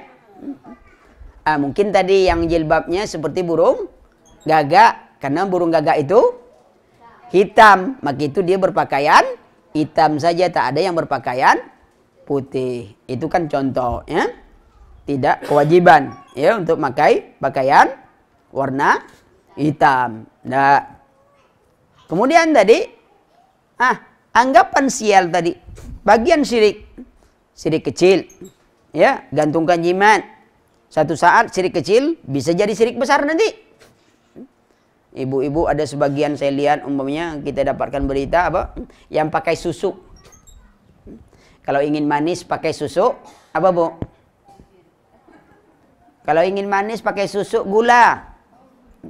Ya manis kan, Bu? Susu madu lebih manis lagi gitu kan? Ya, manis. Ya, laki-laki kalau pakai susu kawat juga tuh supaya disebut hitam manis. Tidur malam di kerumun semut, habis manis tinggal hitam bangun pagi, itu gara-gara hitam manis tuh, Bu. Nah, syirik menghapuskan amalan. Walau asraku lahabitu anhum ma kanu ya'malun. Kalau mereka menserikatkan Allah, hapuslah semua amalannya. Itu yang kita jaga tuh, Bu. Jangan sampai amalan kita itu dihapus Allah. Udah capek-capek beramal, amalan dihapus. Tak dapat pahala, dapat dosa, kekal. Maka itu kita ketahui kesyirikan itu dari sisi mana? Ya, dari sisi mana kesyirikan? Kita disuruh ibadah. Kalau kita mau pas ziarah kubur, ziarah. Tapi jangan nyusahkan diri. Tengok Islam memudahkan kita. Bolehkah kita ziarah kubur? Boleh. Tapi jangan mengkhususkan ziarah kubur dan jangan menyusah-nyusahkan. Umpamanya orang tua kita di kampung, tak ada anjuran setiap tahun kita pulang kampung untuk ziarah. Atau kita kumpulkan duit untuk ziarah. Segan nanti mama marah tak pernah dikunjungi. Kapan pula ibu itu pernah marah? Orang lagi hidupnya aja dia tak pernah marah-marah. Masa sudah mati dia nak marah-marah? Doakan dia. banyak amalan, banyak infak, banyak sedekah. Setiap amalan soleh anak, orang tua tetap dapat. Oh, kita ingin mengkhususkan ibu kita, silakan. Ini sumur umpamanya atas nama orang tua, ini untuk masjid atas nama orang tua, boleh. Tak perlu pula kita katakan ini atas orang tua saya, pahalanya kirimkan. Banyak betul kerjaan malaikatmu. Memangnya yakin kita diterima amalan kita? Kan belum tahu lagi. Yang penting kita infak sajalah, beramal soleh lah, insya Allah orang tua kita tetap dapat itu. Ya, tetap dapat tuh, enak ya. Kemudian syirik juga menjadi sebab di neraka. Innahu may yusyrik billah faqad haramallahu alaihi jannah wa ma'wahumun nar. Sesungguhnya siapa yang menserikatkan Allah, ya, Allah mengharamkan atasnya surga dan tempat tinggalnya neraka. Surga haram, masuk neraka. Ini maksudnya apa? Yang mati dalam syirik. Tapi kalau dia belajar dulu, dia baru tahu bahwa dulu saya lakukan syirik. Sudah, oh rupanya syirik, lalu dia bertobat, alhamdulillah, insya Allah Allah terima tobatnya tuh. Yang tak dihapuskan tuh kapan tuh, Bu? Mati dalam kesyirikan. Kalau dulu mungkin kita pernah pakai jimat, ya, atau kita pernah lakukan syirik, kita minta-minta di kuburan, minta-minta ini. Waktu dulu belum punya jodoh, kita datang ke dukun, ya, supaya jodoh itu datang, ya. Bagian dari syirik. Nah, sebagian kadang-kadang sebagian itu kan begitu, nengok anaknya belum nikah, ini belum nikah, ya datang ke dukun supaya dapat jodoh cepat. Ternyata yang datang dukun yang melamar anak kita, ya. Nah, itu dukun ngakunya umur 18 tahun, sekali dilihat rupanya 81 tahun, ya. Ini musibah juga, ya. Itu diantaranya tanda sebab. Kemudian syirik juga sebab dihalalkan harta dan darah. Orang-orang musyrik dahulu yang memerangi Rasul jelas diperangi mereka. Ya, itulah beberapa sebab daripada itulah beberapa akibat dari kesyirikan. Yang keenam itu diantaranya adalah sarang khurafat, tahayul dan kebatilan. Kan cerita-cerita itu muncul dari ada yang atikat bahwa ada sesuatu yang bisa mendatangkan manfaat dan mudarat. Ibu kalau nonton dunia lain, ya kan? Lain dunia atau dunia lain, Bu? Dunia lain. Kalau ibu nonton dunia lain, berarti ibu bukan orang. Sebab ibu orang lain. Sebab itu sudah dunianya lain. Sudah dunia lain itu. Hati-hati, Bu. Sama ada dulu film namanya Di Sini Ada Setan. Nah, kalau kita nonton, kita setannya juga. Kan di sini ada setan, kata dia. Kan kita di sini nonton dekat dia juga. Mungkin jauh-jauh baru di sini ada setan, di situ enggak. Tapi ketika kita membaca, tengok tuh, Bu. Kita baca di situ kalimat di sini ada setan. Berarti tempat kita kan? Mana setannya? Orang lain tak ada? Lihat. Kalimat tuh kan aneh. Kalimat kadang-kadang ditulis orang tuh kita tak tahu. Padahal itu tertuju pada kita. Kadang-kadang dia jujur. Kalau di Riau itu, kalau kita mau beli duku, tuh ada tertulis tulisan, duku Palembang manis. Di Jakarta ada tak gitu? Lalu kita beli, ternyata asam tak? Asam. Salah tak dia, Bu? Enggak, Bu, kita yang salah. Sebab dia cuma kasih tahu duku Palembang manis. Waktu beli kan kita tak tanya. Harusnya kita tanya, ente jual duku Palembang atau duku apa? Kalau dia bilang ini duku Palembang, ternyata tak manis, bohong dia. Tapi kan kita langsung beli, pulang ke rumah, iya bukan jual duku Palembang, itu duku Tanjung Priok masalahnya. Kita tak nanya, jangan nyalahkan dia. Dia cuma beri informasi duku Palembang manis. Kadang bertambah lagi, duku Palembang asli manis. Dia juga dari Palembang, tapi bukan aslinya. Gitu. Maka tanya. Itu namanya teliti sebelum membeli. Kita ini kadang-kadang iklan itu punya pengaruh. Tapi kita yakin saja. Ya. Sinyal kuat, nyambung terus. Kan betul tuh. Sinyal kuat, nyambung terus. Masalahnya sinyal tak pernah kuat. Iya, jangan salahkan dia. Salah kita sendiri, kan beritanya betul. Maka itu perhatikan. Nah, syirik khurafat itu banyak beritanya seperti itu. Orang mati di langkah kucing hidup. Ya tak, Bu? Ada dapat tak di berita-berita di kampung-kampung? Orang mati di langkah kucing hidup. Kucing mati tak melangkah orang mati, Bu. Kan yang melangkah orang mati kan kucing hidup. Orang mati di langkah kucing hidup. Benar tak? Orang mati di langkah kucing hidup. Kucing mati tak bisa melangkah orang mati. Karena kita sudah banyak khurafatnya, kita ketakutan. Padahal waktu suami itu mati, kita mekik-mekik minta dia hidup. Kalau gitu ambil aja kucing, langkahi, hidup lagi dia. Tengok otak kita gitu. Jadi kacau otak kita. Bu, kalau orang yang kita cintai tiba-tiba meninggal, kan kita nih kesal itu. Sebab ada barang yang mungkin belum sempat dia belikan misalnya. Umpamanya, Bu, Mas, kenapa cepat mati, Mas? Yang kemarin belum lagi Mas belikan, umpamanya gitu, dah. Kalau kita ingin hidup lagi dengan takhayul tadi, orang mati di langkah kucing, dia jadi hidup, ambil aja kucing, langkah. Oh, belum, langkah 2 kali. Akhirnya ibu-ibu melangkahi, ibu ikut mati juga gitu, kucing masih hidup juga. Apa ini? Tuh lihat, khayal tuh. Ya. Awas.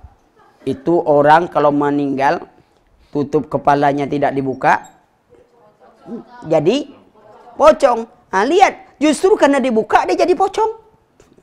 Sebab coba kalau dia tetap ditutup, dia tak bisa pulang, Bu. Tertutup kan matanya, begitu dibuka dia bisa pulang. Gara-gara dibuka tuh. Karena yang sunahnya ya jangan dibuka, gitu. Mana ada pocong-pocong. Kalau ada orang mati balik hidup, itu bukan orang mati. Sebab orang mati kalau dia bisa balik berarti dia hidup. Nah, kalimat-kalimat ini selalu salah paham, akhirnya jadi timbul khurafat bagi orang mati balik hidup. Saya pernah belanja di pasar, begitu kita bayar langsung diambil pecah telur. Laris manis lah, kalau di Riau pecah telur, Bu. Pecah telur. Saya bilang, ente jual sayur, telur yang pecah. Teman anak jual telur belum laku lagi lah, berapa papan telurnya pecah. Aneh-aneh aja itu jualan macam ini. Dia pun jadi bingung sendiri, kok pecah? Lah, kita kan beli sayur, kok telur yang pecah? Anak bilang, gimana antum ini? Kalimatnya.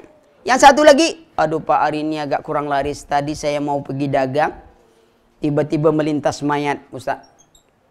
Melintas mayat. Wah, anak lari juga tuh kalau mayat melintas. Bukan orang bawa mayat. Oh, orang bawa mayat. Bukan melintas mayat. Itu tanda apa tuh? Sial, Pak. Tukang jual kain kapan berdoa banyak orang mati tahu antum. Kalau gitu dia lebih sial duluan. Keyakinan itu, Pak. Hayal, takhayul. Lalu timbul keyakinan yang berlebihan. Datang orang ke rumah dukun. Bu, saya lihat rumah ibu ini ada penunggunya. Akhirnya kita, iya Pak ya, ada penunggu. Kita tak tahu bahwanya kita penunggunya. Kan harusnya kita ngomong, kalau ada yang datang, Bu, rumah ibu ini ada penunggunya. Memang lama sudah saya tunggu, Pak. Saya bilang, oh bukan itu maksud saya, Bu, ada jinnya. Iya Pak, sebelum Bapak datang belum ada jinnya. Berarti Bapak tuh jinnya kan? Gitu. Tapi kalau sudah takut, Bu, tak ada lagi tuh. Iman kita kurang kuat, keyakinan kita kurang kuat, macam-macam saja dimintanya tuh. Ya. Nah, ini dia sedang minta ayam putih nih, Pak. Sebenarnya dia mau makan nabdo. Kalau ditawar ayam Bangkok boleh dah, Pak? Ayam kate saja lah, Bu, agak mahal sedikit gitu. Nawar-nawar ayam dia. Dukun kan suka minta ayam hitam kan? Ya. Kain hitam, pulut hitam, supaya kalau dia malam, dia motong tuh tak ketahuan, dia motong ayam malam-malam. Itu kerja dukun, nah. Jadi jangan. Nah, sumbel khurafat, tahayul, kebatilan, cerita batil. Lihat di TV-TV itu cerita. Tak ada cerita lain. Nanti dukun modern siapa? Doraemon. Anak-anak mau jadi dukun modern. Simsalabin, PR selesai. Anak-anak kalau sudah nonton itu nanti ada pria. Semuanya.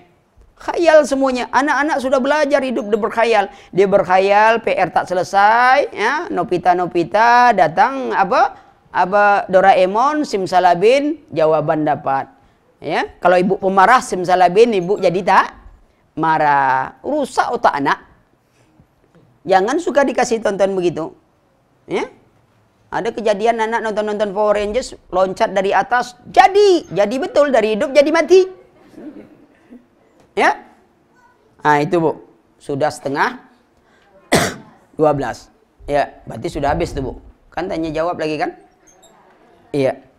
Itu itu dulu.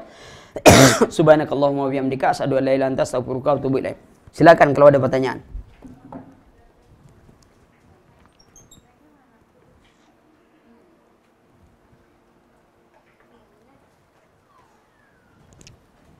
Assalamualaikum. Waalaikumsalam warahmatullahi. Saya mau bertanya, saya punya saudara, dia memang terlalu cinta banget kayaknya sama wali-wali, Habib-habib, syekh-syekh. Jadi kalau dia habis sholat tuh zikir, terus dia sebut nama-nama syekh-syekh Habib yang sudah meninggal. Kencang banget suaranya gitu ya, terus dia berdoa. Saya sudah kasih tahu, tapi dia bilang ini orang soleh, dia bilang gitu. Seperti itulah pokoknya. Susah kalau mau berdebat sama dia karena saya juga ilmunya kan juga nggak bisa berdebat dia. Jadi bagaimana cara supaya dia sadar? Terus saya udah pernah ngajak dia supaya ikut ke pengajian macam ini gitu. Dia bilang, oh guru gue udah banyak gitu. Baca buku-buku gitu. Saya bilang buku yang benar. Dia bilang gak usah perlu buku, dari guru gue udah banyak, dari Habib macam itu. Bagaimana caranya menyadarkan dia, Ustaz? Pertama ingat bahwa tugas kita menyampaikan bukan menyadarkan, Bu. Ini yang penting dipegang. Tugas kita menyampaikan bukan menyadarkan. Sebab itu urusan Allah. Ibu sudah sampaikan, sudah nasihati, sudah selesai, cukup. Soal dia sadar tak sadar itu tidak urusan kita lagi. Ya. Saya pergi satu daerah itu hampir 17 tahun bolak-balik sampai kini. Itu yang ngaji, Bu, cuman 10 orang sampai hari ini. Itu udah hampir 17 tahun bolak-balik, kasih sembako, kasih ini, kasih itu. Yang duduk ngaji kalau kita datang itu paling 10 orang cuman. Itu pun yang muda-muda. Yang tua-tua jangan harap, ya. Selagi Habib tetap Habib sampai mati dengan Habib. Itu sudah tertanam, tuan. Apalagi nanti sebagiannya lagi guru-guru kadang-kadang menyatakan kalau engkau berpaling dariku, siapa nanti yang akan menuntunmu di akhirat? Siapa imammu? Nah, ini perlu. Nah, untuk itu memang perlu perlahan. Perlahan ini ya, tetap kita doakan. Sebab tugas kita bukan menyadarkan. Rasulullah sendiri tidak bisa memberikan hidayah kepada pamannya sendiri yang membela dia. Jadi supaya kita tidak putus asa, tetap kasih nasihat kepada saudara yang demikian, ya. Misalnya kalau ada rezeki sekarang umroh cukup tapi belum cukup haji, apa sebaiknya lanjut daftar haji dengan menunggu 10 tahun atau umroh aja? Kalau dapat ya pergi umroh daftar haji. Kalau dapat ya daftar haji, udah tuh nunggu. Tapi sebelum haji itu kena ada uang, kita umroh. Kan ngansuran haji lama lagi, ya. Ada dana kecil, kita daftar dulu haji. Kemudian sambil jalan itu kita bisa pergi umroh, kita pergi umroh, cari umroh. Tapi kalau umroh kita bulan Ramadan sama aja biaya dengan naik haji. Tapi pahalanya, ya, pahala umroh bulan Ramadan sama dengan pahala haji bersama Rasul. Ya, kalau kita tidak dapat menunggu sekian tahun ini usahakan bulan Ramadan kita dapat supaya dapat pahalanya seperti pahala haji. Itu caranya, ya. Tapi berdoa, Kak. Berdoa, yakin doa. Saya katakan, saya pernah menemukan orang kerjanya cuma tukang sol sepatu, tapi sudah haji 2 kali. Apa yakinnya dia? Ketika saya tanya, bagaimana Bapak bisa haji 2 kali? Ustaz, soal haji tak haji kan Allah yang nentukan. Yang penting kita usaha. Tukang sol sepatu aja itu, 2 kali naik haji. Bayangkan, masih hidup orang tuh gini. Sampai saya bilang kalau teman-teman lihat tuh Bapak tuh. Sampai gini tidurnya aja dekat situ, tapi setiap waktu sholat ditinggal, dia pergi sholat, dia pergi ini. Itu aja kerjanya, pulang di situ lagi, ya. Cukup 2 kali haji, bayangkan keyakinannya itu. Saya coba tanya itu jawabannya, Ustaz, kita kan usaha. Pergi haji tak pergi haji, Allah yang nentukan. Dia daftar, ada aja yang nolong dia mungkin. Ya, dilihat begini, Bapak udah daftar, udah dah naik haji. Berapa kurang? Ada saja. Ya. Hah? Boleh, kalau haji kasio tak masalah, Bu. Kasih orang. Haji kasih orang, ya. Asal jangan minta-minta sama orang. Ya, tak masalah. Allah kasih jalan. Yakinlah, Allah kasih jalan. Ya. Nah, kemudian tadi ya kita daftar, kalau bisa daftar udah tuh kita bisa umroh. Kita cari waktu umroh mungkin dapat pahala haji, ya. Nah, yang lain.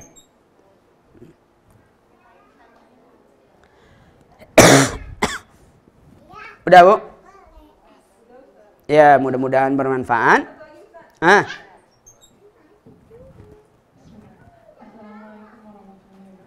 Waalaikumsalam warahmatullahi wabarakatuh.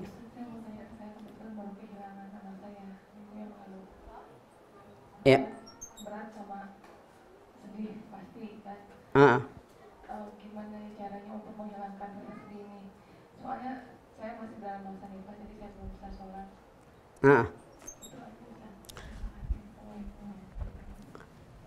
Yang paling penting kalau kita masih dalam nifas dan masih belum bisa sholat, tapi kan kita masih lidah kita masih bisa basah, tetap banyak istighfar dan berzikir dan mohon Allah menggantikan yang terbaik. Itu doakan, ya Allah jadikan musibah ini kesabaran kepadaku dan berikan ganti yang terbaik untukku. Ini yang harus didoa, terus berdoa tiba musibah agar diberikan Allah yang terbaik. Insya Allah cepat Allah akan kabulkan. Ya, kisah Ummu Salamah atau Ummu Sulaim saya lupa, yang anaknya meninggal. Anaknya meninggal, dia berdoa, ini Allah gantikan. Ini Ummu Salamah juga yang suaminya meninggal, diminta ganti yang terbaik. Maka itu doa kita, walaupun kita belum sholat, enggak, kita doa, tidak nunggu kita sholat. Setiap waktu kita banyak zikir kepada Allah, kemudian kita tetap berdoa kepada Allah. Ingat, kesabaran itu penting. Indahnya kesabaran itu, sabar. Karena orang kalau anaknya meninggal 1 atau 2 itu sudah benteng dari api neraka. Allah gantikan yang terbaik. Gantikan pertama itu apa? Jadi benteng dari api neraka. Kita tidak minta anak kita meninggal. Kita tidak minta apa. Tapi kalau itu dijemput oleh Allah, Allah sayang kepadanya. Lihat kisah Ibnu Qilabah. Ibnu Qilabah ini, ya, muridnya Ibnu Abbas. Beliau kakinya pontong 2. Tangannya juga pontong. Matanya kabur, telinganya, pendengarannya kurang, kiri dan kanan.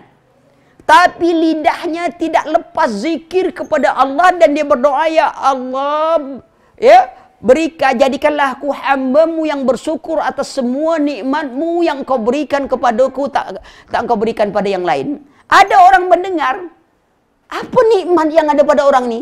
Kakinya pontong 2-2, tangannya putus 2-2, telinganya kurang pendengaran, matanya kabur. Apa yang ada pada dia? Tapi dia masih bisa memuji Allah dengan ujian yang demikian berat pada dirinya. Dia memuji Allah. Apa? Ditanya apa yang nikmat? Allah memberi nikmat lisanku yang selalu memuji Allah subhanahu wa ta'ala. Berapa banyak orang yang sehat? Orang yang diberi musibah, orang yang sehat, segar, bugar, tak semuanya ini tapi tak pandai memuji Allah. Dia kakinya pontong, tangannya pontong, matanya kabur. Semuanya hampir tidak ada lagi yang nikmat menurut kita. Tapi dia merasa nikmat lidahnya yang selalu bersyukur. Betapa malangnya nasib kita yang masih segar, kaki sehat, semua sehat, ini sehat. Tapi kita tak pandai merasa syukur kepada Allah. Sudah itu, apa lagi? Dia dipelihara oleh anaknya yang kecil. Yang mengurusnya, ngasih makan dia apanya. Ketika orang itu datang, ternyata anaknya tak ada. Lalu dia minta kepada orang itu, tolong carikan anakku. Setelah dicari anaknya, ternyata anaknya mati dimakan singa. Lalu orang ini ingin menyampaikan kepadanya dengan alasan ini. Ya. Setelahnya akhirnya disampaikan bahwa anak yang engkau suruh aku mencari, ternyata dia sudah dimakan oleh singa. Apa yang keluar dari ucapannya? Alhamdulillah. Kenapa dia ucapkan Alhamdulillah? Kenapa engkau bersyukur? Kenapa engkau ucapkan Alhamdulillah? Allah tidak mematikan anakku dalam maksiat kepada Allah. Lihat tuh. Lagi kecil dimakan singa, tak ada urusan dia dimakan, dia masuk surga, dia ini. Dia bersyukur. Anaknya tidak diwafatkan di dalam maksiat. Tengok orang yang pandai bersyukur. Betapa malangnya nasib kita yang tak pandai bersyukur kepada Allah. Yang diuji Allah untuk meningkatkan iman kita. Semuanya kita tak dikurangi, tak ini kisah Ibnu Qilabah, ini pukulan bagi kita yang sehat, yang ini, berapa banyak nikmat kita baru ini ujian. Kita mengharapkan surga yang begitu besar, tapi kita tidak mau berkorban dengan yang sedikit. Saya rasa itu dulu. Semoga kita diberikan kesabaran oleh Allah Subhanahu wa taala. Subhanakallahumma wa bihamdika asyhadu an la ilaha illa anta astaghfiruka wa atubu ilaik. Wassalamualaikum warahmatullahi wabarakatuh.